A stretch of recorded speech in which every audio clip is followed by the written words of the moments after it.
مسئلہ کی پہچان اس بنیاد کے اوپر ہے کہ ہم مسئلہ امامت کے اوپر یقین رکھتے ہیں۔ بعد از پیغمبر صلی اللہ علیہ وآلہ وسلم ہم یہ کہتے ہیں کہ اس امت کی حکمرانی کا حق من اللہ ہے، وہ اہل بیت علیہ السلام کے سامنے ہے۔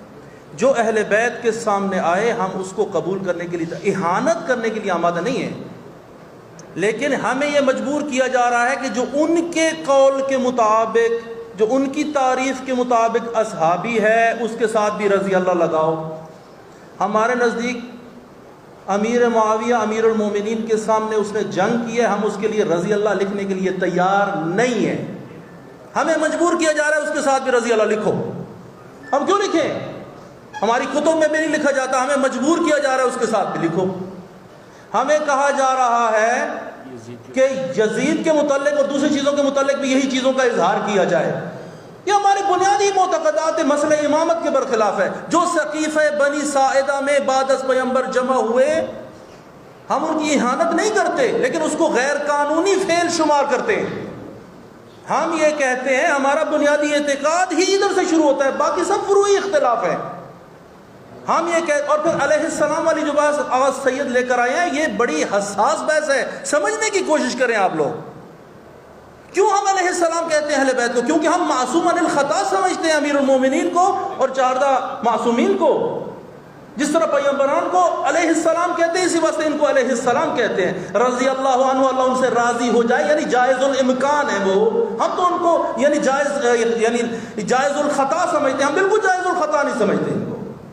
ہم یہ کہتے ہیں یہ خطا انجام نہیں دیتے، تو جس طریقے سے حضرت یوسف، حضرت ابراہیم اور حضرت عیسیٰ کو علیہ السلام کہتے ہیں، اسی اعتقاد کی بنیاد پر ہم حضرت امیر المومنین علی ابن ابی طالب علیہ السلام کو علیہ السلام کہتے ہیں۔ پھر ایک اور مصیبت جو اس قانون کے اندر ہے، آپ ذرا کھول کے دیکھیں کہ اس کی شک نمبر 8 یا اس فلاں کے اندر آیا ہوا ہے کہ جی آپ نے خلیفہ راشد کہنا ہے فلاں فلاں اور فلاں کو۔ بھائی ہم خلیفہ راشد نہیں سمجھتے ان کو۔ ہم نے وحدت کے لیے، ہم مجلس وحدت مسلمین ہیں، ہم وحدت مسلمین کے لیے ہمیں ایڑی چوٹی کا زور لگایا ہے۔ وحدت کا مطلب مرجر نہیں ہے کہ ہم اپنا اعتقاد چھوڑ کر ان کے اعتقاد کے اندر شامل ہو جائیں۔ ہمارا اپنا اعتقاد ہے، ہماری اپنی شناخت ہے، ہم اہانت نہیں کریں گے، لیکن اپنے اعتقاد کو بھی ہاتھ سے دینے کے لیے تیار نہیں۔ یہ بل یہ ہمیں کہہ رہا ہے کہ جن کو تم اصحاب اپنی تعریف کے ساتھ نہیں سمجھتے، ان کو بھی صحابی رسول لگاؤ، آخر میں رضی اللہ بھی لگاؤ، اور اپنی جتنی کتابیں چھپی ہوئی ہیں وہ ساری واپس لے لو۔ آپ سمجھے تو صحیح ہے کتنی بڑی مصیبت ہے جو ہمارے پر گردن پر ڈالی جا رہی ہے۔ اور ان کو جن کو ہم رضی اللہ نہیں سمجھتے ان کو بھی رضی اللہ لکھ دو، اور جن کو ہم علیہ السلام کہتے ہیں، کیوں کہتے ہیں؟ یہ بنیادی اعتقاد میں نے آپ کو بتایا، اس بنیاد پر ان کے ساتھ بھی رضی اللہ لگاؤ۔ کیوں؟ ہم پاکستانی نہیں ہیں، ہم اپنے اعتقادات کی حفاظت بھی نہیں کر سکتے۔ یہ کسی سے پوچھے بغیر گفتگو، کسی عالم دین سے گفتگو کیے بغیر۔ دیکھیں آپ اس میں ایک اور مصیبت دیکھیں کہ اس میں اندر لکھا ہے نبی کی 4 ڈاٹرز آف پروفٹ محمد صلی اللہ علیہ وآلہ وسلم، یعنی انڈائریکٹلی ہم سے منوایا جا رہا ہے کہ نبی کی 4 بیٹیاں تھیں، ہم نبی کی 1 بیٹی مانتے ہیں، باقی ربائب ہیں۔ یہ ہم سے یعنی جسے کہتے ہیں یعنی زورے سے منوایا جا رہا ہے ہم سے۔ یہ کیا گفتگو ہے جو یہ کر رہے ہیں؟ یہ مسئلہ انتہائی حساس ہے، یہ گفتگو انتہائی حساس ہے۔ یہ لگتا ہے کہ کسی تکفیری شخص نے یہ ڈرافٹ کر کے ان کے حوالے کیا ہے، اور یہ جو بے وقوف حضرات جہاں سے بیٹھے ہوئے اسمبلی میں، انہوں نے یس کر کے اس کو منظور بھی کر لیا ہے۔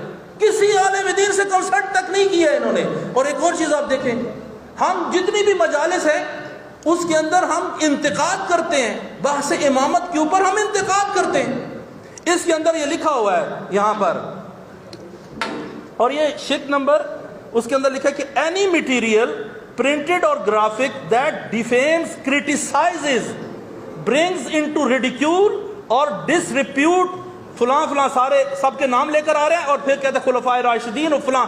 اور بھائی ہم گفتگو کرتے ہیں جنگ جمل کے اوپر، ہم امیر المومنین کو حق پہ سمجھتے ہیں، جنگ صفین میں بھی اور جنگ جمل میں بھی۔ یہ ہمارے بنیادی عقائد ہے۔ اگر ایک بندہ اٹھ کے کہتا ہے جنگ جمل میں آپ نے جنگ جمل بیان کی ہے، تو آپ نے ام المومنین حضرت عائشہ کے متعلق جو ہے آپ نے تو کرٹیسائز کر دیا ہے، آپ 5 سال کے لیے جیل میں، آپ نے کوئی پیرامیٹرز ہی نہیں ہے۔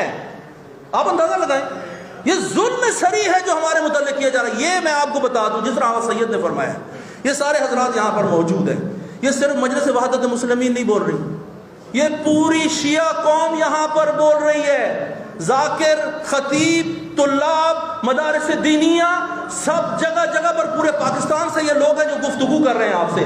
آپ ہمیں ایک جو ہے نا وہ نہ سمجھ لیں کہ ہم یہاں پر ایک تنظیم کے طور پر آئے ہیں. ہم سارے مومنین کی یہاں پر جو محبین اہل بیت وہاں پر ان کی ترجمانی کر رہے ہیں. یقین کیجئے ہم بڑی شدت سے اس بل کی ہم مخالفت کریں گے، اپنے سر لگا دیں گے اس کے اوپر.